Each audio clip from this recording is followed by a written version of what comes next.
mais por sermão, ou seja, por pregação. Como resultado, a opulência se tornou cada vez mais evidente devido a esse comércio de riqueza. Vivemos em uma era onde é comum ver líderes religiosos e artistas ostentando, exibindo carros, casas e até roupas luxuosas. Será que esse é o verdadeiro objetivo do Evangelho de Cristo? Uma pregação de um pastor deixou diversos pastores com raiva e indignados. Muitos não concordam com este pastor, mas no meu ponto de vista ele está 100% correto. Assista comigo e também deixe a tua opinião. Abre aí, Miguel. Malaquias, capítulo 1, versículo 1. Esta é a arma dos pastores. Quando na igreja se fala em Malaquias, as ovelhas já sabem, vamos ser tosqueadas. E os pastores dizem, mas está na Bíblia. E digo eu, nós não temos uma doutrina bíblica. A nossa doutrina não é bíblica. Se fosse bíblica, Malaquias serviria para mim, Levítico serviria para mim, porque Levítico é bíblico. Malaquias não é bíblico, mas não serve para mim. Então a nossa doutrina está nas epístolas de Paulo, de Romanos a Hebreus, que são a revelação da graça de Deus para a igreja gentílica que vive o novo pacto. Então preste atenção, Malaquias capítulo 1, versículo 1. Peso da palavra do Senhor contra a igreja no Brasil, contra a igreja, contra os gentios. Então leia. Peso da palavra do Senhor contra Israel por intermédio de... Então, o livro de Malaquias, que está inserida na lei de Moisés, não se aplica ao povo gentílico. É uma sentença contra o povo de Israel. Quem é de Israel, diga baixinho, aleluia. Então essa carta não se aplica a você. Eu tenho dito como exemplo, se eu escrevo uma carta para minha esposa e digo, minha querida esposa, eu te amo. Esta carta cai no chão e se perde. Você pega. Se aplica a você? Eu estou falando com você? Não. Mas você pode usar e falar, nossa, como que ele tratava muito bem, olha, ele ama. Mas ele não está falando comigo. O conteúdo não se aplica a mim. Porque eu não estou dizendo que amo você. Eu estou dizendo que amo a minha esposa. Esta carta se aplica a ela. Malaquias não se aplica a você. Malaquias não está falando contra você. O profeta não está sendo usado para mim nos dias de hoje. Para os dias de hoje, quem fala comigo é o Espírito Santo, que é o Senhor, que é Deus, que é um só, por intermédio das epístolas de Paulo, para os gentios, que somos nós. Então, o que é que os pastores fazem? Pegam Malaquias 3, versículo 8, 9 e 10 e aplicam na igreja dizendo, vocês estão roubando o Senhor. Vocês não estão dando o dízimo do Senhor. E eu vou amaldiçoar vocês. Mas esta sentença não é contra a igreja gentílica, porque nós não estamos mais debaixo de maldição. Ele nos libertou da lei, ele nos trouxe agora para a sua graça. Então, quando os pastores vêm com Malaquias 3:10, ele está pregando o livro da lei para a igreja gentílica. E a igreja gentílica não pode receber lei, porque todos os que estão debaixo da lei, disse Paulo aos Gálatas, estão debaixo de maldição. Então, no capítulo 3, vê se tem aí, Miguel, no versículo 8, está aí o que eles aplicam na igreja. Lembre, mas isso aqui não é para você nem para mim, porque nós não somos de Israel, nós somos da igreja gentílica, nós somos da igreja do novo pacto, aonde o sumo pastor é que nos conduz em toda a verdade. Então que ele diz. Malaquias 3:8. Roubará o homem a Deus? Todavia vós me roubais. Vós quem? Com quem que ele está falando? Com o de Israel. Diga, não está falando comigo? A carta não é para mim. Vós me roubais. E eles disseram, em que te roubamos? E disse Deus, nos dízimos e nas ofertas. 9. Com maldição sois amaldiçoado, porque a mim me roubais. Sim, todas esta nação, Brasil, Espanha, França, Canadá, não são as nações. Se fosse nações, tinha brecha. Porque nações são mais de uma. Então estaria incluída aqui a França, o Canadá, o Zaire, a Colômbia, a Luanda. Mas está no singular. Porque está falando com uma nação só. E essa nação é Israel. E nós não somos como Moisés. Isso não aplica na minha vida e nem na sua. Alô, da Zâmbia? Ué, e por que os pastores não pregam isso? Porque são cães gulosos. O seu Deus é o ventre. Estão atrás de tosquear as ovelhas. As suas solenidades são para ganhos próprios. Eles não querem instrução e verdade. Porque se pregarem o que vem para ir para frente, a igreja fica vazia. Eu não tenho medo da igreja ficar vazia. A igreja não é minha. O que te prende aqui não pode ser a cerca. O que te prende aqui é o alimento. Entende-se? Eu estou pregando aqui sobre o temor do Espírito Santo, senão Paulo se levanta e vai embora. Está aqui como aferidor. E você deve estar aqui assim também. Não pode permitir que eu pregue o engano em você aí, alimentando o meu ego, eu te enganando e você deve estar aqui pela verdade. E é por isso que a igreja se tornou o que é, porque as pessoas não vão em busca da verdade. As pessoas vão em busca daquele irmão que é muito legal, ou eu não consigo sair de lá porque lá as pessoas são bacanas. Aqui ninguém é legal, aqui ninguém é bacana, aqui a palavra é que nos alimenta e estamos aqui por ela. E quando alguém errar por nós, por causa da palavra que nos alimenta, nós suportamos uns aos outros em amor. Então olha, com maldição sois amaldiçoado, porque a mim me roubais sim toda esta nação. A nação de Israel, a carta é para ele, Deus está falando com eles. Esta carta não pode ser aplicada na minha vida. Então olha o que ele diz no versículo 10. Trazei todos os dízimos à casa do tesouro. Você disse que ia me suportar, deixa eu te investir. A casa do tesouro era o templo lá em Jerusalém, aonde os levitas administravam lá dentro. O dízimo era alimento, dízimo não era dinheiro. Dízimo era a 10ª parte da plantação dos judeus, que eles deveriam levar anualmente, não era todos os cultos. Anualmente eles tinham que pegar 10% da sua plantação e levar à casa do tesouro que ficava em Jerusalém, para sustentar os levitas que não tinham herança e não podiam trabalhar, porque eles ficavam dentro do templo em Jerusalém. Lá era a casa do tesouro. Neste novo pacto, Paulo disse que a casa do tesouro somos nós, vaso de barro, mas com um grande tesouro dentro de nós. Por que Paulo disse isso? Porque quando muda o sacerdócio, tem que mudar a lei. Mudaram os pactos, mudaram-se a aliança, o templo não é mais em Jerusalém, e o templo agora sois vós, o templo do Espírito Santo. Diga, Abba, Pai.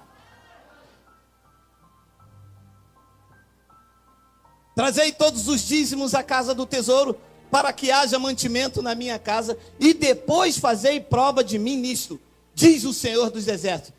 Se eu não vos abrir a janela do céu e não derramar sobre vós uma bênção tal, e até que não haja lugar suficiente para recolher. O que estava acontecendo aqui?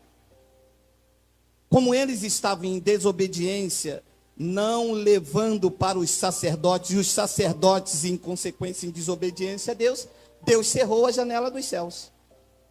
Era um pacto de dente por dente, olho por olho. Deus agia segundo as obras dos homens. Hoje é em graça, Deus não age segundo as minhas obras. Deus age segundo a sua graça e a sua misericórdia. Porque o favor agora é imerecido. Então Deus cerrou a janela dos céus. Como não chovia, eles não plantavam e não colhiam. de uma outra feita, continuou-se a desobediência. O que ficou? Deus enviou um gafanhoto chamado devorador. O que os pastores fizeram? O que eles, lindo de morrer, pior que os políticos aí, transformaram o devorador no diabo. É porque o diabo vai na tua casa. Meu amor, você acha que eu vou sair um domingo para vir num lugar, ouvir falar da palavra e o cara dizer que o diabo vai na minha casa? Já não basta os diabos lá em Brasília, meu amado. Ainda vai entrar um outro para comer o que é meu. Meu amado, para comer o que é meu já basta a minha fome. Mas são ameaças. Porque quando eles não pegam na ameaça, ele pega no medo. E as pessoas saem com medo. Ai meu Deus, está vendo o que aconteceu? Está vendo? Foi por isso que você não deu o dízimo. Menina, eu sou dizimista fiel da casa de papai. Dízimos eram alimentos. E que o povo tinha que dar anualmente. Pastor, mas por que o senhor prega isso? Porque essa é a verdade. E por que os pastores não pregam isso? Eles querem enriquecer. É melhor ser pastor do que ser mecânico. O cara abre uma igreja, chama o povo, ameaça, manda você dar 10% do teu salário. Se acontecer alguma coisa, é porque o pastor é cheio de unção. Se não acontecer nada, você teve fé. Não teve fé. Manda abrir a Bíblia e pregar o Evangelho. Nós vamos dar até... meu amado, eu dou até... eu dou minha vida, dou meu carro, dou tudo. Mas se pregar a verdade. Se eu for apacentado com a verdade, eu dou tudo por gratidão. Porque nada melhor do que você andar na verdade. Pastor, mas se isto aqui é no Novo Testamento, me perguntam os teólogos, então o que Jesus mandou dar no Novo Testamento lá em Mateus 23, hein? Vamos ler? Vamos? Mateus 23, 23? Coloca aí. Vai. Jesus falando com escribas e com fariseus. Preste atenção, você que tem mente iluminada. Jesus está falando com a igreja e com os irmãos. Quem eram os escribas e os fariseus? Os que viviam em Israel. Os que viviam sobre a lei e os que seguiam a lei de Moisés. Então, eles tinham que dar dízimos. Então Jesus disse: ai de vós, escribas e fariseus hipócritas, porque dizimais notas de R$50, nota de 100, anel de ouro, de brilhante e de diamante. Qual era o dízimo que os escribas e fariseus davam? Diga lá, olha lá: hortelã, endro e cominho, porque isso era o dízimo. Você vê as ovelhas levando. Quem que é isso aí? Saco de milho. Para quem? Vou levar meu dízimo para a igreja. Você vê? Que dízimo? Não era dinheiro. Dízimo era alimento. Então ele diz: vocês dizimam a hortelã, o endro e o cominho, e desprezais o mais importante da lei. Ah, dízimo era da lei. Ah, e vocês estão desprezando o mais importante da lei: o juízo, a misericórdia, a fé. Deveis, porém, fazer essas coisas, dar o dízimo do endro, e não omitir aquela. Ah, tá vendo? Jesus mandou no Novo Testamento os fariseus dar o dízimo. Olha, eu vou te poupar, mas deixe de explicar. Mateus não é Novo Testamento. Ah, não, espera aí. Não, entrei no lugar errado, tá vendo? Você não prega a verdade. Mateus, Marcos, Lucas e João não é Novo Testamento. São livros históricos que tratam da biografia do nascimento de Jesus nos dias de sua carne. Porque olha o que explica o escritor dos Hebreus. Coloca lá, Miguel. Porque onde há testamento, é necessário que intervenha a morte do testador. Para aí. É verdade. Nunca tinha me mostrado isso. Ora, para ser testamento, tem que acontecer a morte do testador.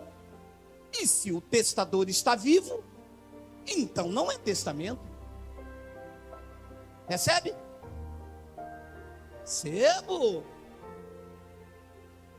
Recebo o entendimento do Espírito na minha mente. Então, enquanto Jesus, nos dias de sua carne, o conhecido Emanuel, estava andando em Jerusalém, ainda era a lei, porque a lei e os profetas duraram até João. Então ele estava andando ali, mas ele estava sobre a lei. Jesus nasceu sobre a lei, e nos dias de sua carne tinha que se aplicar a lei. Porque para ser Novo Testamento, era necessário que intervenha a morte dele. Então, da cruz para cá, aí sim é Novo Testamento. Porque olha o que ele diz, 17, olha, lê agora. Porque um testamento tem força onde houve morte. Ou terá ele algum valor enquanto o testador vive? Então, enquanto Jesus estava vivo, não tinha Novo Testamento, ainda era velho. Recebe, diga eu recebo. É isso aí. Pastor, mas por que isso só tem aqui? Não, isso não tem aqui. Isso está aqui. Não está longe de ti, está na tua boca, está no teu coração. Eles que não pregam. Aí toda a doutrina da igreja está inserida onde? Mateus, Marcos, Lucas, João. Aqui é novo, vocês não pregam novo. Olha a mulher do fluxo de sangue, desce Zaqueu. Isso são histórias. Não tem revelação, não tem doutrina. Então eles pegam a passagem de Mateus 23, 23 e diz que Jesus no Novo Testamento mandou dar dízimo. Mas Mateus, Marcos, Lucas e João não é Novo Testamento, porque um testamento só tem força de lei quando o testador morre. E o testador, que é Jesus, estava vivo em Mateus, Marcos, Lucas e João. Então, quando você abre da cruz para cá, você não vê Paulo falando em dízimo. Não vê Paulo obrigando os irmãos, sendo pesado aos irmãos. Paulo trabalhava, Paulo passou dificuldade, a igreja, sem acusação da lei, respondeu com gratidão. Não deixava o apóstolo passar aperto. Ele disse, eu recebi tudo, estou cheio, desde que Epafrodito me trouxe das vossas mãos, como um sacrifício suave e agradável a Deus. Mas sem imposição. Você entra na igreja 2 horas pedindo dinheiro. Você entra na igreja, a ovelha sai tosquiada, te ameaça. E a ovelha entra dentro de casa, vê a panela cair, aí ela lembra que o pastor disse, ó, o devorador na tua casa. Uma panela que caiu. E é assim que as ovelhas estão fora do pasto. As ovelhas estão no mundo aí porque entraram dentro. Eu consigo ver, às vezes, com meus olhos espirituais, às vezes elas entram aqui, eu vejo.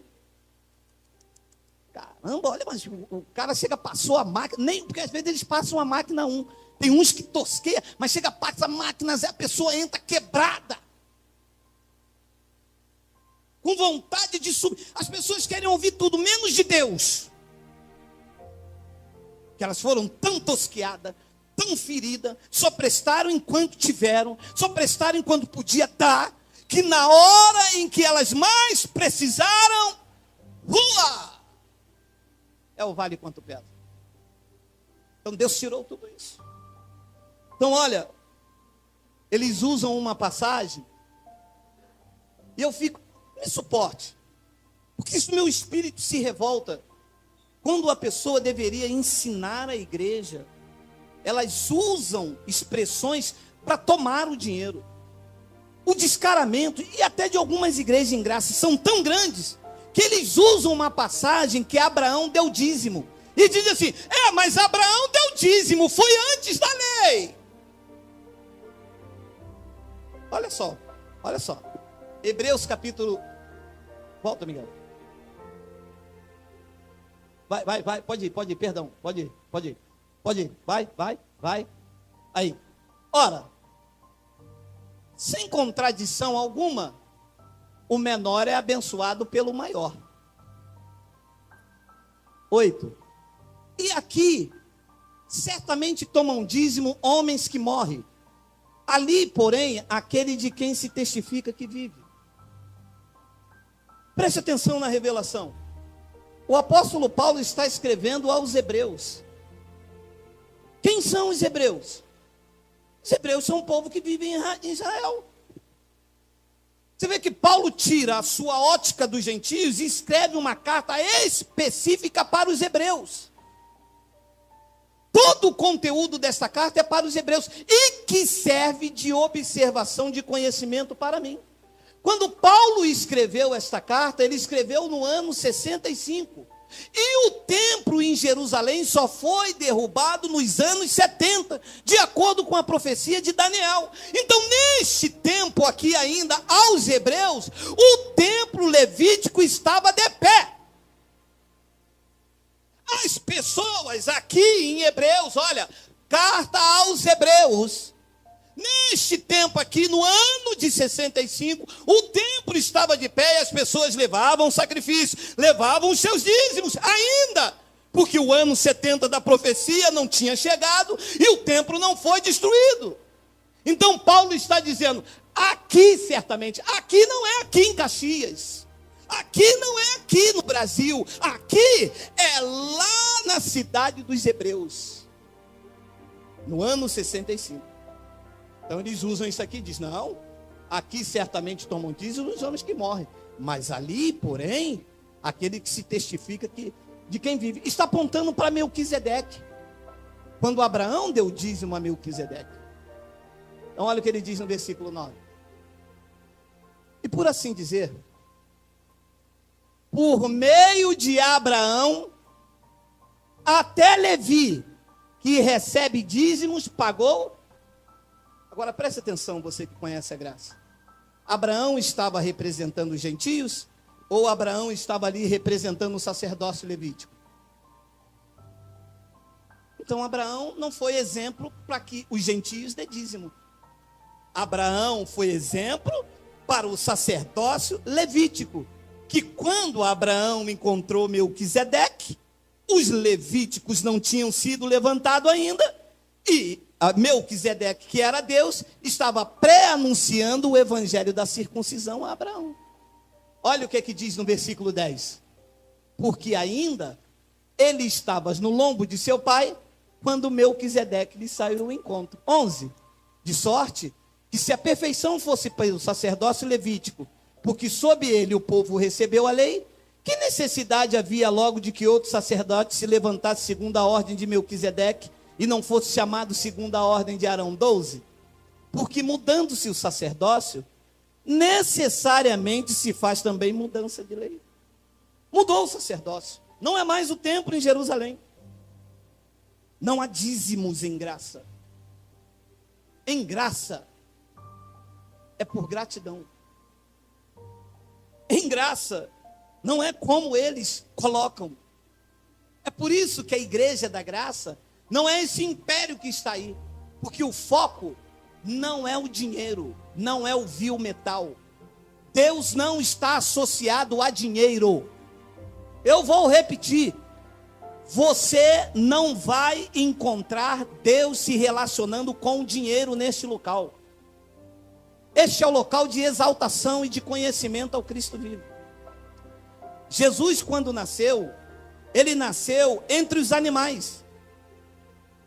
Os magos, quando foram procurá-lo, foram até o palácio de Herodes, querendo saber aonde nasceu o rei, o Salvador. A estrela o foram os guiando e foram levando para uma estrebaria. Alguns deles falaram, mas não pode. Disseram que quem nasceu foi o Salvador, o palácio é lá. Como a estrela está apontando para aquela estrebaria?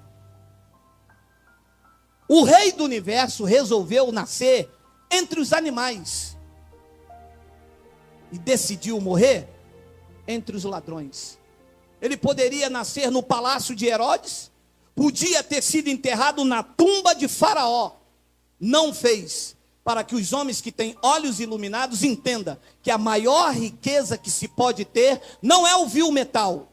Ele não quer que ajunte tesouro nessa terra. O que ele te deu é para o teu aprazimento, para sustentar nas tuas necessidades. Nós não temos ganância financeira, não há teologia da prosperidade. A nossa maior riqueza está viva, sentado no trono do universo, governando todas as coisas pela palavra do seu poder.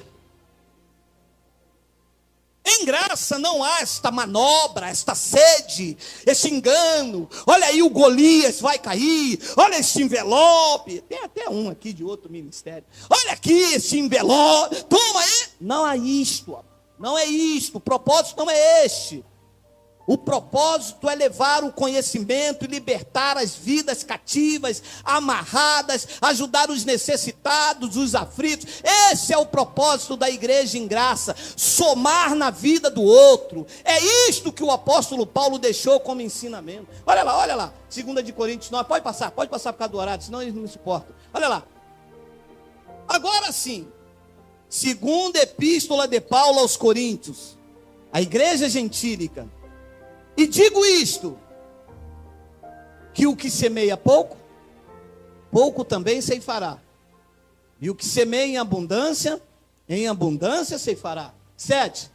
Olha, se eles vão pregar isso. Se o pastor vai abrir isso dentro da igreja. Se o pastor quer abrir a igreja para ele não trabalhar mais e depois vir aqui quando alguém perguntar, e o pastor faz o quê? Eu vivo da obra. Sou vivo da obra, mas cadê tua colher de pedreiro? Cadê tua enxada? Cadê tua marreta? Não, eu vivo da obra de papai. Da obra de papai é mole, meu irmão, com o suor das ovelhas, né?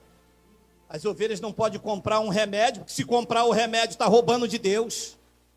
A mulher bateu aqui, pastor, eu queria tanto comprar um gás, mas o único dinheiro que eu tinha, eu tive que dar o meu dízimo. Eu falei, minha irmã, a senhora volta lá. Não, mas que se eu for lá, então vamos nós dois. Não, eu falei, então deixa, minha irmã. Jaque, oi, manda o dinheiro para a senhora comprar o gás. Minha irmã, venha na nossa reunião, venha ouvir a verdade. Não deixe de comprar o gás para sustentar esses lobos vorazes. Deixar de comprar um remédio para sustentar pastor de carro zero. Pastor com os filhos estudando nas melhores escolas e o povo gemendo dentro da igreja. Vai ver aonde eles estão para pregar um evangelho mentiroso. Porque se fosse para pregar a verdade, até daria, né? Mas para pregar um evangelho de mentira, 2 horas na quarta, 2 horas no domingo, 2 horas de noite, a ovelha dá ainda é ameaçada. Olha, se eu pegar você numa igreja dessa, olha, eu estou avisando você, eu vou dar em você, hein? Porque não é possível. Olha lá. Cada um contribua segundo propôs no seu coração. Olha a diferença. Amado, vocês sabem, eu só tenho a 4ª série. Mas veja bem, contribuir é uma obrigação? Não. É uma coisa voluntária, gente. Ora, eu venho aqui, tem um ar-condicionado, tem uma água, o lugar é legal, pastor chatinho, mas tem que suportar em amor. Eu estou vendo que eu estou sendo instruído, isto me faz bem, não há ameaças, eu aprendo, os irmãos me acolhem. Bem, esse mês eu não posso dar nada, poxa, apertou lá em casa, eu estou me equilibrando. Pô, mas eu vou ajudar pelo menos a cooperar com uma água, um café, alguma coisa, ninguém me impede, ninguém me cobra nada. Meu amado, isto é uma contribuição. É isto que o apóstolo Paulo ensinou para este momento da igreja. Cada um contribua segundo 10%. Segundo o que o pastor mandou. Não o que está aí dentro do seu coração. Eu tenho pessoas aqui que dão 100%. Não, você não tem noção de pessoas aqui que ganham 2.000 e dão 2.500, vão lá. Não, pastor, porque não pode parar, não pode deixar, precisa ajudar. Porque isso é um espírito de gratidão. Porque isto vale muito mais do que qualquer Bíblia em riste. Porque é tocado pelo Espírito Santo. Se a tua semente não for tocada pelo Espírito Santo, ela não germina. Ela germina quando é o Espírito Santo a tocar. No antigo pacto, o homem tinha que tocar em Jesus, a mulher do fluxo do sangue tinha que tocar em Jesus. Isso é no antigo pacto. No novo pacto, é o Espírito de Cristo que toca em nós. Nós somos tocados, nós somos sensibilizados a ajudar, a fazer, a contribuir. Isso é o Espírito que permeia a igreja em graça. Ele diz, cada um contribua segundo propôs no seu coração. Ah lá, não com tristeza. Me desculpa, você vai me suportar mais 5 minutos. 10 horas. Olha, meu irmão, eu posso lhe garantir, todos os dizimistas das tal igreja dão dízimo com tristeza.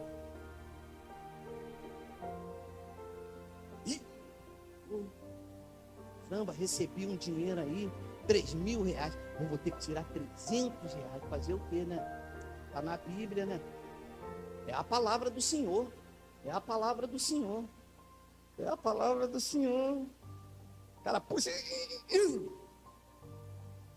não é a palavra do Senhor, é a palavra do Senhor para os de Israel.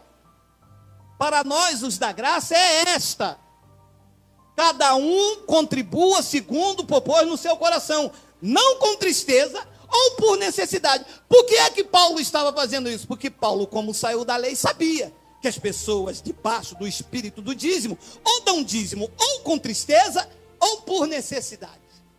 É ou não é você que veio de lá? Hein, pessoal? Você veio de lá, você dava pela necessidade da janela dos céus abrir. E não abria nunca. Só abria para quem estava aqui atrás. Para quem estava aqui atrás, abria janela, abria porta, abria telhado, abria casa, abria o mar vermelho. Mas os daí, nunca. Porque era um espírito de barganha que eles colocavam em nós, entendeu? Se eu der, Deus me abençoa. Se eu não der, Deus não vai me abençoar. A graça veio e tirou isso, disse: não, você já é um abençoado com todas as sortes de bênçãos. Entendeu, abençoado? Não existe esse espírito de barganha, ou dá por tristeza ou por necessidade. Não, eu estou dando dízimo lá na minha igreja lá, porque, poxa, eu quero comprar meu apartamento, cara. Eu quero comprar meu apartamento. Meu amado, se você não trabalhar, você não compra nem bala. É que quando você trabalha, Deus abençoa o fruto do seu trabalho. Ele já abençoou. E você começa a prosperar com dignidade. Isso é de glória em glória. Então ele diz: não com tristeza ou por necessidade. Olha lá que lindo, olha lá, olha lá. Não, volta, volta, volta. É a verdade. Não corre não. Porque Deus ama ao que dá com... E a gente não dava com alegria. Eu nunca dei com alegria. Minha mulher uma vez reclamou. Caramba, me lembro até hoje. R$480 há 10 anos atrás. Meu irmão, era como quase 5 mil. Nós tínhamos que pagar uma conta, aquele dinheiro ainda ia faltar. Fervoroso, né, meu irmão? Camisa até aqui, eu não podia usar de bermuda, e aquela coisa toda, varão de Deus. Peguei o dinheiro, aquele tremendo na mão, e disse: mulher, vamos acreditar, Deus vai fazer. Deus nunca fez, porque Deus não quer esse espírito de barganha com Ele. Deus não negocia a sua glória. Deus não quer esse negócio de Deus só vai me dar se eu der, não. Tudo é dele, meu amado. O ar que você respira, a sua vida, a sua casa, o seu carro, tudo é dele. 100% é dele, meu amado. Deus não precisa do teu dinheiro, meu amado. Deus é rico. Quem precisa do dinheiro somos nós. Você vê que se Deus vai ficar feliz você pegando metade do teu pagamento, dando para Ele. Você acredita nisso? Se Deus precisa do teu dinheiro, quem precisa do teu dinheiro é alguém que entrou aqui que ainda não fez uma alimentação. Quem precisa do teu dinheiro é alguém que está aqui que precisa de comprar um remédio. E como isto aqui é um lugar cristão de Deus, um semeia, outro doa, outro faz, e no final tem que ter alguém sensibilizado por Deus a contribuir. Porque isso é o chamado. Olha lá o que diz o 8, olha o 8. E Deus é poderoso para fazer em vós abundar toda graça, a fim de que, tendo sempre em tudo, em toda suficiência, abundeis em toda obra. Olha, 9. Conforme está escrito: espalhou e deu aos pobres, a sua justiça permanece para...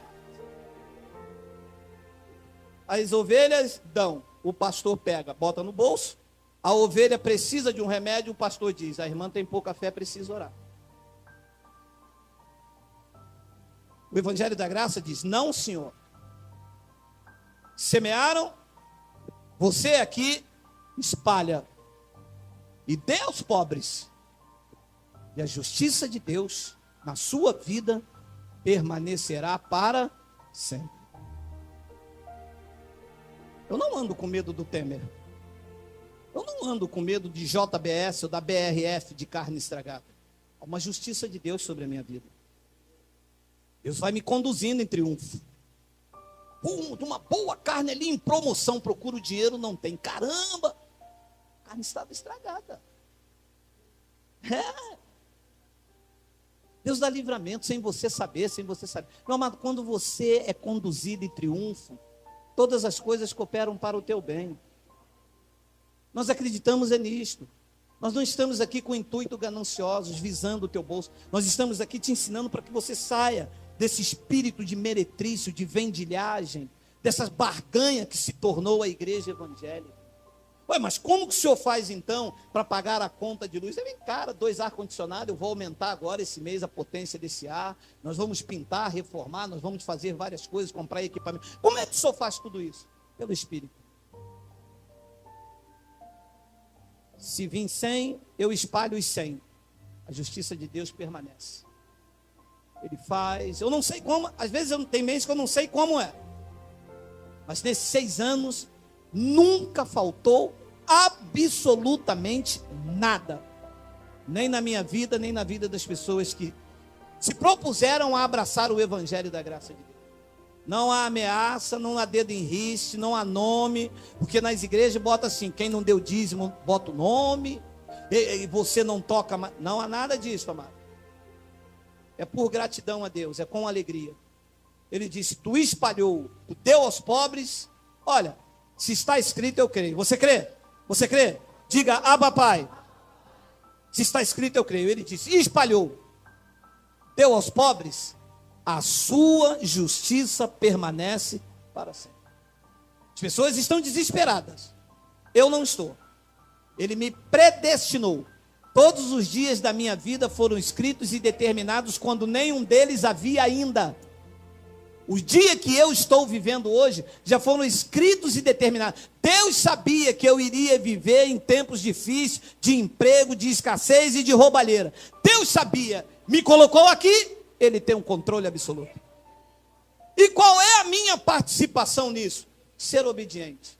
Sou um semeador, não há imposição, ninguém manda em mim, não há nomes aqui escritos para quanto eu tenho a dar. Eu vou semear. Está aqui a minha semente, eu vou semear.